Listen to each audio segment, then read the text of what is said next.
Assalomu alaykum. Efirda Jambul-Jam ko'rsatuvi hamda uning boshlovchisi men Jamshid Bobojonov Toshkent shahri telekanali orqali sizlar bilan ko'rishib turganimizdan juda ham xursandmiz. Bugungi mehmonimiz inson salomatligi yo'lida fidokorona mehnat qilayotgan, endokrinologiya sohasida katta tajribaga ega bo'lgan vrach, endokrinolog, farmatsevtika eksperti Gavhar Muhiddinova. Assalomu alaykum. Assalomu alaykum. Yaxshimisiz? Tuzumisiz? Tinchmisiz? Rahmat. Bugun biz gormonal muvozanat, zamonaviy dori vositalari, ayollar salomatligi va ko'pchilikni qiynayotgan savollarga eng zo'r mutaxassis javobini eshitamiz. Bizga o'zingiz haqingizda gapirib bersangiz, bu sohaga qanday kirib kelgansiz? Men o'zi yoshligimdan vrach bo'lishni xohlardim, chunki meni dadamlar, rahmatli onamlar adalari vrach bo'lgan, onamlar vrachlar, xolamlar vrachlar va bizani oilada kichkinaligimdan sen ham vrach bo'lasan deb gapirib kelishgan. Yoshligimdan maktabda sanitar bo'lib ishlardim. Bilsangiz agar oldin sovet davrida har bitta sinfda starostasi bo'lardi, o'zini sanitari bo'lardi. Oq va bunaqa sumочкam bo'lardi, qizil kresli. O'sha bilan eshik tagida turib, hammani tirnog'ini, sochini tekshirib o'tkazardim. Va har doim uydan nimadir dorilar olardim, balki kerak bo'lib qoladi. Mana shu narsa shu 7 yosh, 6 yoshimdan boshlanib, keyin mana katta bo'lganimdan keyin, maktabda o'qiganimdan keyin shu biologiya, ximiyaga urg'u berib, shu Toshmiga kiraman deb maqsad qo'yganman. Institutlarni bitirdik. Nima yo'nalish olasan deshganda, o'zi ginekolog bo'lgim kelgan edi o'sha paytlar. Ayollar shifokori. Da, ayollar shifokori. Har bitta bitiruvchi rektor o'zlari bilan suhbat qurgan. Endi bu yog'iga kelajakda kim bo'lmoqchi bo'lsan deganda, men shu ayollar shifokori bo'lmoqchiman deganimda, qizim, ayollar shifokorida juda ham ishi murakkab. Sen oilali qiz ekansan, dejurstvolari bor, kechki, tungi qolishlar bor. O'shaning uchun seni xolanglar juda ham yaxshi mutaxassis endokrinologlar, Muyassar To'xtayevni xonamlar, ancha yillik tajribali endokrinologlar. Shularga o'xshab sen ham endokrinolog bo'l deb tavsiya qilganlar. Men uydagilarimga hammasi mamnun kelgan. Shu bilan endokrinolog bo'lib ketganman.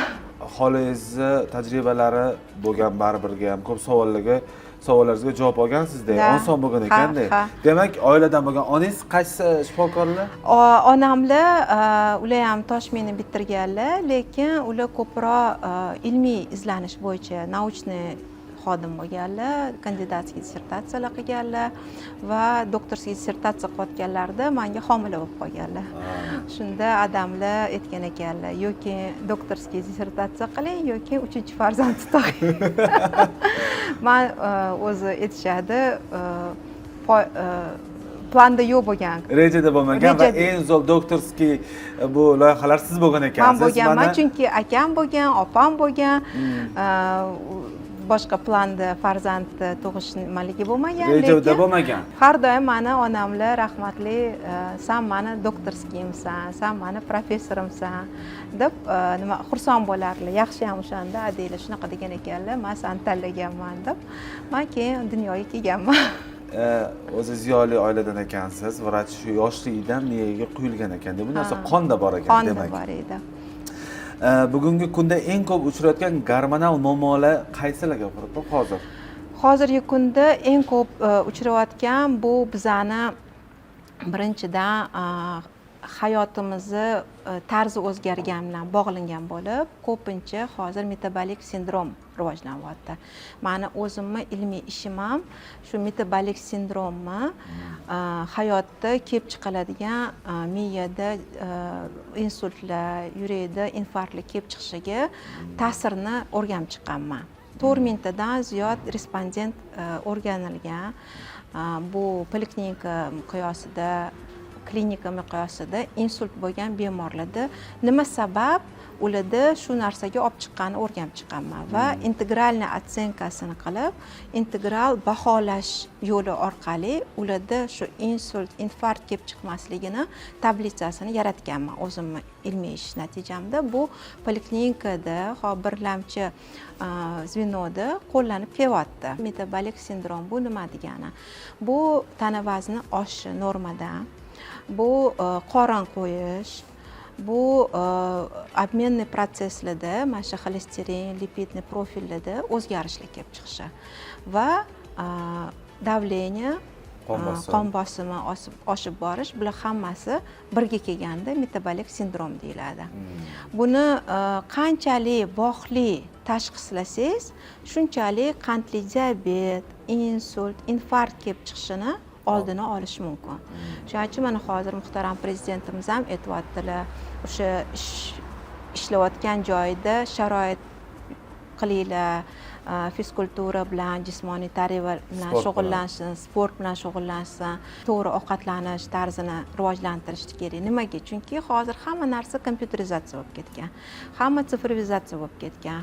Ko'pchilik xodimlar kuni bilan kompyuter orqasida o'tiradi, orasida bitta turib keladigani bu bitta kofe o'ziga damlab kelishi mumkin, borib bitta ovqatini yeb kelishi mumkin va yana o'tirib ishini qiladi. Bitta joyda o'tirish. Bitta o'shida o'tiradi. Bu harakat bo'lmagandan keyin vazn bo'ladi, to'g'rimi? Shu, chunki bizni oldingi paytlarda 20 yil orqaga qaytsak, harakat ko'proq bo'lgan. Ko'plar hozir mana qancha odamlar mashinaga o'tirgan. Oldin biz transportda yurardik, ko'proq piyoda yurardik, ko'proq yurish bo'lardi. Ko'p narsa qo'l bilan, mehnat bilan qilinardi. Kir yuvish mehnati bo'lardi, ko'cha hovli supurish mehnati bo'lardi. Oddiy uyda ham pilisos bo'lmasa, supurib, pollani artish bo'lardi. Hozirgi kunda qaraba, idish yuvadigan apparatlar bor. Shu hamma narsa muhayyo, bu zo'r. Bu zo'r, bu sivilizatsiya, bu odamlarni shu narsaga vaqti ketmay ilmiy ish bilan shug'ullanishiga, rivojlanishiga turtki bo'ladi. Lekin mana shuni uchotga qarab, biz kaloriyasiga ham ahamiyat berishimiz kerak-da. O'sha oldingi zamonda o'sha bir kosalar ahamiyat bergan bo'lsangiz, tovoq kosalar bo'lardi. Katta, 1 litr suv ham sig'ib ketadi ishiga. Shunaqa. O'sha narsani yeyishardi ovqatda. Nimaga? Chunki o'shanga yarasha erkaklar ham ayollar ham mehnat qilardi. Hozir mana shu поведение, ovqatlanish поведениясini o'zgartirib borish kerak. Mana o'sha Ovqatlanish xulqini. Shu anaqa, chunki Garvardskiy ilmiy tadqiqotlar bor, поведение tarelka deymiz, Garvardskaya tarelka deymiz. O'sha tarelkada qancha oqsil, qancha uglevod, qancha kerakli bizga yog'lar bo'lishini mo'ljal qilish kerak va undan ko'pini ko'p iste'mol qilish kerak emas. Bizda ko'pincha nima bo'ladi? Stolda ham shirinlik bo'ladi, salat bo'ladi. Yo'q, salat zo'r, salat albatta bo'lishi kerak. Lekin undan tashqari shirinlik, go'sht mahsulotlari, hamma narsa bo'ladi va o'sha narsani tanovvur qilasiz, lekin uni ishlatadigan harakatni qilmaydi. O'shaning uchun mana janubda ham, bizda ham shu semirish, metabolik sindrom kuchayib boryapti. Bu degani keyinchalik o'sha odamlar insult, infarkt, qandli diabet rivojlanish faktorlari, omillari oshib boradi.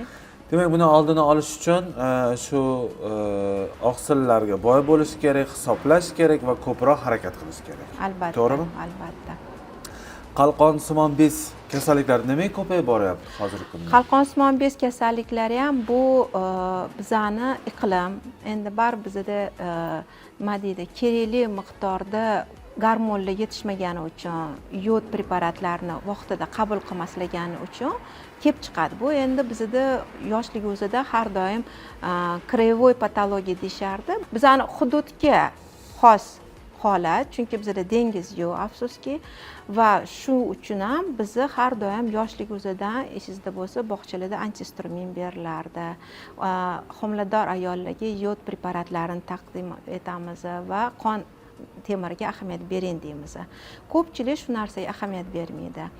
Ayniqsa rivojlanib o'sayotgan organizmga yod juda ham kerak. Mana menga kerak ekan yod. Yosh rivojlanayotgan organizm. Endi mana hozir aytamiz, podrostok deymiz. Bu 10 yosh, 12 yosh, 14 yoshli yigit qizlarimiz. Mana o'shalarda hozir eng потребность balon. O'shalarga обязательно yod preparatlarini berishimiz kerak. Homiladorlikka tayinlanayotgan ayollar va homilador ayollar nimaga kerak? Ularda ham o'sha bo'lajak bolani tiklanishida yodni juda ham muhim katta rol o'ynaydi. Shu uchun biz ularga yod preparatini shu vaqtda berishimiz kerak. Agar shu narsaga ahamiyat bermasak, bizda yetarli gormon ishlab chiqarilmaydi. Bu qalqonsimon bez gormonlarini ishlab chiqarishda yod katta murakkab rol o'ynaydi. bizada yetishmovchilik bo'lib keladi va unga kompensatorniy bizada miyada boshqa gormonlar ko'payib ketadi. Shuni hisobiga qalqonsimon bez yetishmovchiligi gipotireoz holatlari ko'rinadi. Bu nimaga olib keladi? Bu semirish yana ham, bu holsizlik, bu xotirani pasayishi, bu sochlarning to'kilishi, teri va shilliq pardalarning qurishi va ko'p uyquga tortish. Bu degani u odam mehnatdan qiynalish boshlaydi. Mehnat nima deydi? KPDsi pasayib boradi. Koeffitsient полезного действия deyiladi fizikada. O'sha mehnat qilish xususiyati pasayib boradi. O'shaning uchun bizning qalqonsimon bez bizani как motor deyish mumkin. O'sha yerda gormonlar yosharish gormon hisoblanadi. Qanchalik normada qalqonsimon bezda gormonlar maromida, o'zini mezonatida ishlab chiqarilsa, shunchalik organizmda obmen prosesslari yaxshi ishlab, teri ham, figurasi ham, aqli ham joyida bo'ladi, mehnatga layoqatligi ham oshib boradi. Buni qanchada tekshirib qon topshirish bo'yicha tekshiriladi-ku? Bu gormonalda analiz qilinadi. Buni laboratoriyaga borib, och qoringa bir kun oldin soat 8 dan keyin hech narsa yemasdan, ertalab tishlarni yuvmasdan, hech narsa tanovul qilmasdan borib topshiriladi. T3, T4, TTG degan gormonlar tekshiriladi. T3, T4 bu bizning qalqonsimon bezni o'zida ishlab chiqariladigan gormon. TTG u tireotropniy gormon deyiladi. Bizning miyada ishlab chiqariladi. Qachonki T3, T4 pasayib ketsa, nima bo'ladi? TTG oshib ketadi. Chunki organizmga informatsiya keladi, gormon kam chiqyapti deb. Keyin organizmda qalqonsimon bez uni ishlab chiqarishga harakat qiladi. Nimadan ishlab chiqaradi? Mahsulot kerak. Mahsulot bu yod. Yod bizga kirmasa, bu chiranib ishlataman deydi, nima bo'ladi? Kengayadi. Mana mishsalarni sportda ko'p ishlatsangiz nima bo'ladi? Kattalashadimi mushaklar? Xuddi shunaqa qalqonsimon bez ishlab chiqarmoqchi bo'ladi, kattalashadi. Keyin qarasangiz, buqo birinchi daraja, ikkinchi daraja, uchinchi daraja paydo bo'lish boshlaydi. Bir yilda necha marta bu topshirib turish kerak bu odam? Buni birinchidan hammaga ham tavsiya emas. Bu o'sha hali aytgan alomatlari bo'lgan bemorlar o'zida o'sha aytganimdek vesi oshib boryapti, mehnatga layoqatligi pasayib boryapti, uyquchalik ko'p bo'lyapti, soch tez to'kilyapti, yog'lanyapti va mana shu pulsida bradikardiya deymiz, 80 dan past bo'lib ketgan, 60-50 bo'lib ketadi pulslar. Shu holatlar bu bularga signal bo'ladi. Endokrinologga murojaat qilib, maslahatlashib, o'zini belgilarini gapirib berib, endokrinolog to'g'ri mana shunaqa sizda ehtiyoji bor shu narsani degandan keyin topshiriladi. Keyin Gavhar biz mana shu biznesda yuramiz, baribir ham juda ham ko'p odamlar bilan suhbatlashamiz. Hozirgi kunda ayollarimiz orasida shu qoringa ukol qilib ozdiradigan dorilar ommalashib ketyapti. Bu vrach nazorati ostida qilmayotganlar ham bor. Uni dozalari bor ekan, 2,5, 5ligi, 7ligi, 12ligi. Buni bu dorilar bekorga o'ylab topilinmagan, to'g'ri. Lekin oddiy insonlar vazn ketkazish uchun buni qilishyapti. Buni alomatlari, buni minuslari, o'zi qanaqa qilinadi bu narsalar? Shu haqida gaplashaylik. Dorilarning nomini aytmaymiz-ku, reklama bo'lmasin, lekin tushunib olishadi qaysi dorilar haqida gapirayotganligini. To'g'ri, bu preparat hozir revolyutsiya deyish mumkin endokrinologiyada va meditsinada. Chunki avvalambor bu preparat qandli diabetni davolashda ishlab chiqarilgan. O'sha bizada qandli diabetni davolashni gapirishdan oldin biz o'z qandli diabet nimaligini tushunib olishimiz kerak. Qandli diabet ikki xil turda bo'ladi. Birinchi turi bor, ikkinchi turi bor. Mana shu birinchi turida bizada o'z-o'zini organizmda insulin ishlab chiqarilish jarayoni buzilganda kelib chiqadi. Insulin bizani oshqozon osti bezimizda bitta hujayralarda ishlab chiqariladi. Stress yoki qattiq shamollash yoki qaysidir nasliy kasalliklardan tufayli bemorda 35 yoshgacha ko'pincha rivojlanadi. Bu keskin boshlanadi. Sahrli diabet deyilamiz birinchi turi. Insulinga muhtoj bo'lib, qand miqdori yuqori bo'lib ketib, koma holatlarigacha ham kelib qolishi mumkin. Shu holatda tez biz odamga insulin yuborishimiz kerak. Bu degani insulina zavisimый deymiz. Insulinga muhtoj bo'lgan diabet. Birinchi turi. Ikkinchi turi bu ko'proq 35-40 yoshdan keyin rivojlanadigan diabet. Bu yerda nima bo'ladi? Bu yerda insulin ishlab chiqaveradi. Haligi yetishmovchilik yo'q. Qaytam ko'p ham bo'ladi. Giperinsulinemiya deymiz. Unda savol, nimaga unda qandli diabet rivojlanyapti? Chunki insulinning asosiy vazifasi hujayrani ichiga bizni iste'mol qilayotgan uglevodlarni olib kirib berish, qandni. Agar insulin hujayrani ichiga kirolmasa, o'tda och hujayra qoladi. Xuddi sizni atrofingizda bozor, do'konlar ko'p, pulingiz bo'lmagani uchun sizni uyingizga mahsulot kirmayapti, siz och o'tiribsiz-da endi.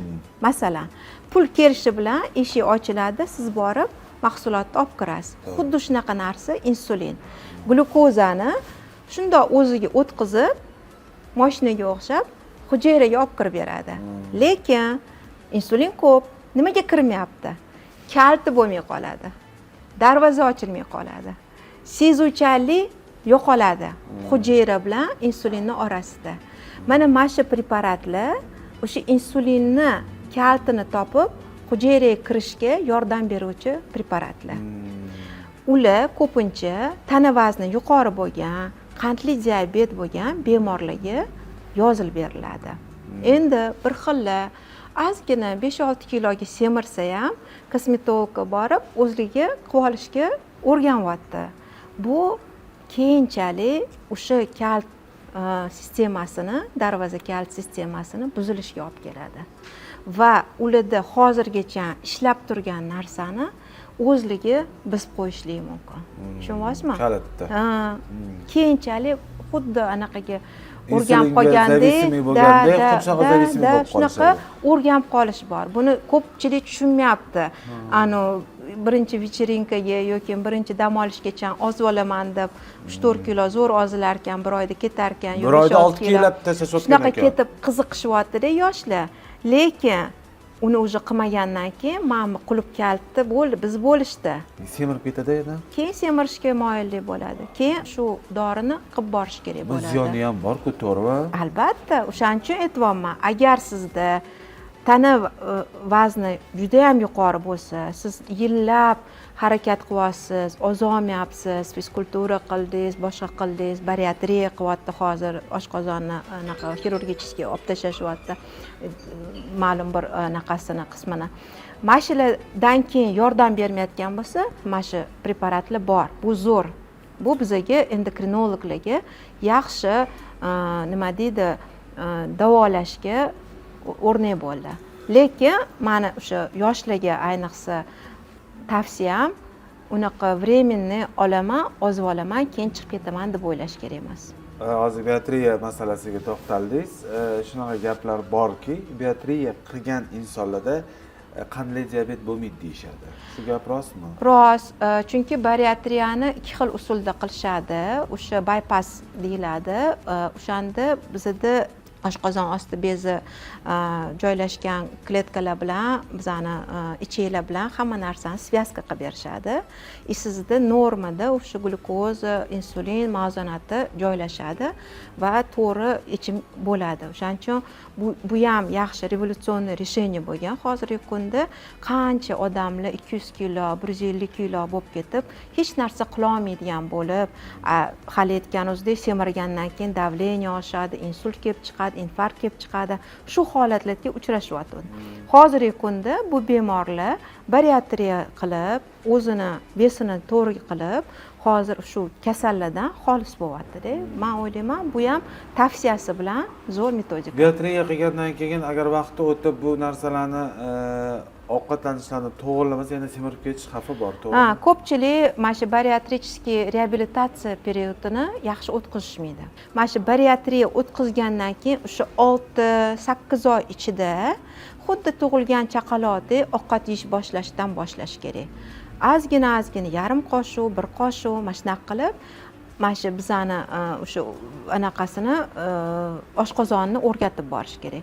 Agar shu narsani qilmasdan yana ovqatni qanday yegan bo'lsa shunday yeyish harakat qilib yoki bir xil ichimliklar ichish boshlaydi, spirtli ichimliklar yoki yana boshqa gazli ichimliklar, har xil og'ir hazm bo'lishi qiyin bo'lgan ovqatlarni yeyish boshlasa, hamma qilgan mehnati birinchidan ularda o'tmas sindromi bo'lishi mumkin, giperxodimist rivojlanishi mumkin yoki o'sha yerda qanaqadir probodение deydi, teshilishi mumkin bu yoqqa yoki o'sha keyinchalik yana oshqozon kengayib boraveradi. U xuddi qopga o'xshagan narsa-da oshqozon. Agar yana shuncha mahsulot sovursangiz, u yana kengayib boraveradi.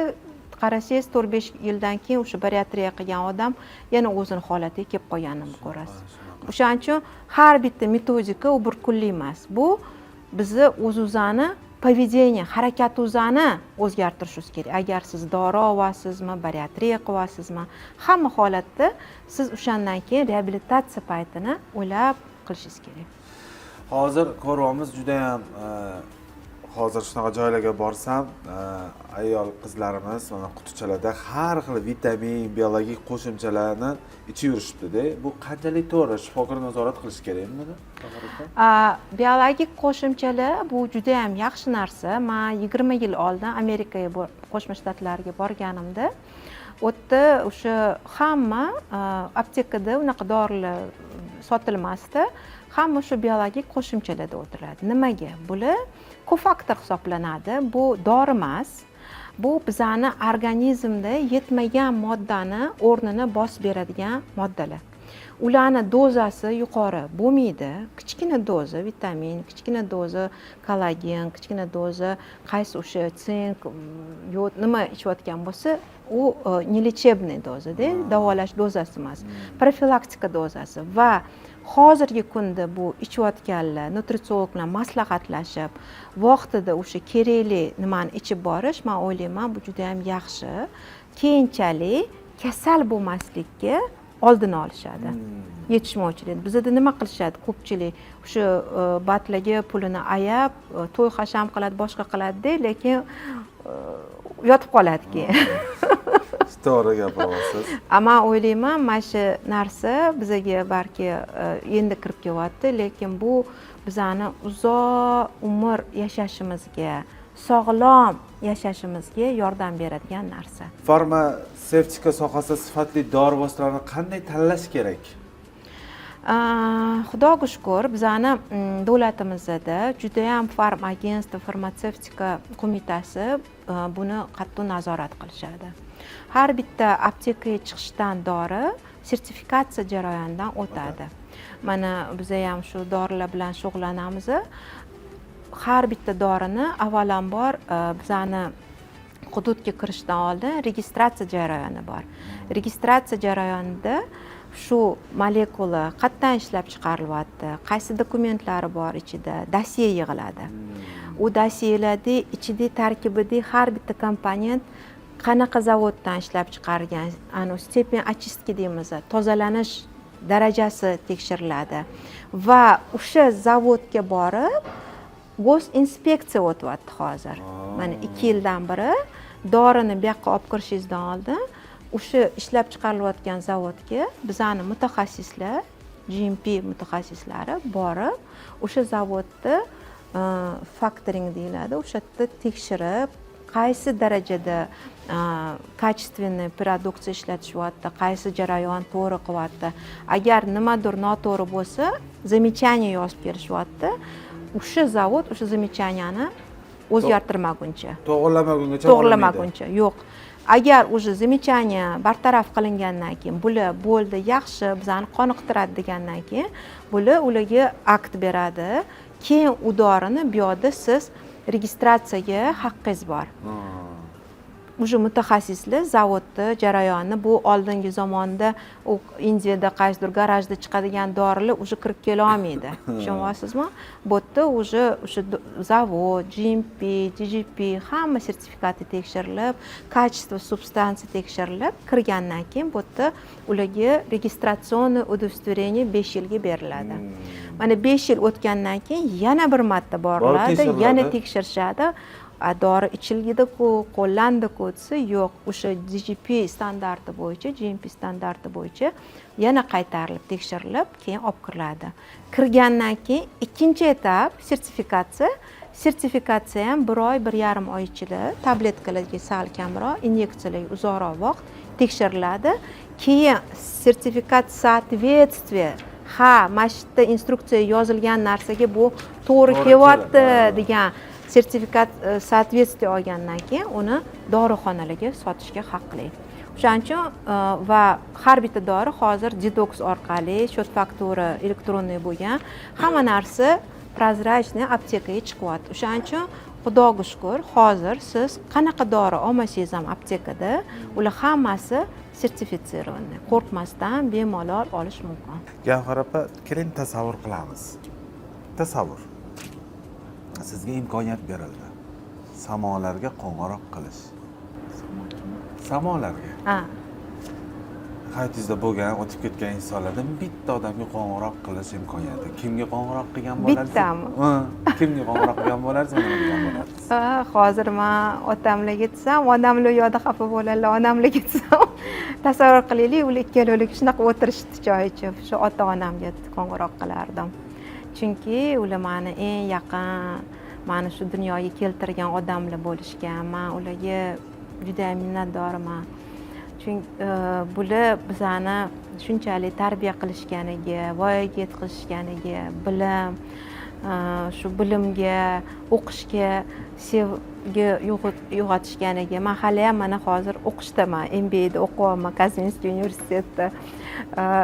Men odamlar professor bo'lganlar, bular birinchi bo'lib Politexnika institutida teploenergetika kafedrasini asoschilari 76-yilda o'sha yerda kafedra asoslaganlar. Hozirgacha mana o'sha yerda bu yil Xudo xolasa 85 yilligini mana hamma o'quvchilar birlashib nishonlamoqchi. Hamma 6-7 aprelda Politexnika institutida katta tadbir bo'ladi, xalqaro, hamma. Chunki ular o'quvchilari faqat O'zbekistonda emas, Gruziya, Ozarbayjon, Germaniya, Olmota 80 yoshlarda o'tirib, Olmaotadan doktor nauklarni chiqazganlar, Zoomda o'tirib, mana 20-yilda, anaqa bo'lmagan paytda, Covid paytda 80 yoshli odam Zoomda, kompyuterda bemalol ishlab, ikkita doktor nauk chiqazganlar, mana Muhabbat opalar hammaligi. O'shaning uchun onamlar bizga tarbiyani o'rgatganlar, mana shu ko'p mehnat qilishni o'rgatganlar. Yoshlik o'zidan bor ani o'tda olib qo'y, bor nimani qilib qo'y. Degani o'tda yo'l. Hech qachon tinch qo'ymasdilar. Men shunga rahmat deyman. Chunki hozir bizda o'shaning uchun ham balki hamma narsaga energiyangiz yetadi. Hamma ishni qilishga sodir bo'lganingiz uchun ovqatlarni shirin qilishni o'rgatganlar, hamma narsaga ishga solganlar.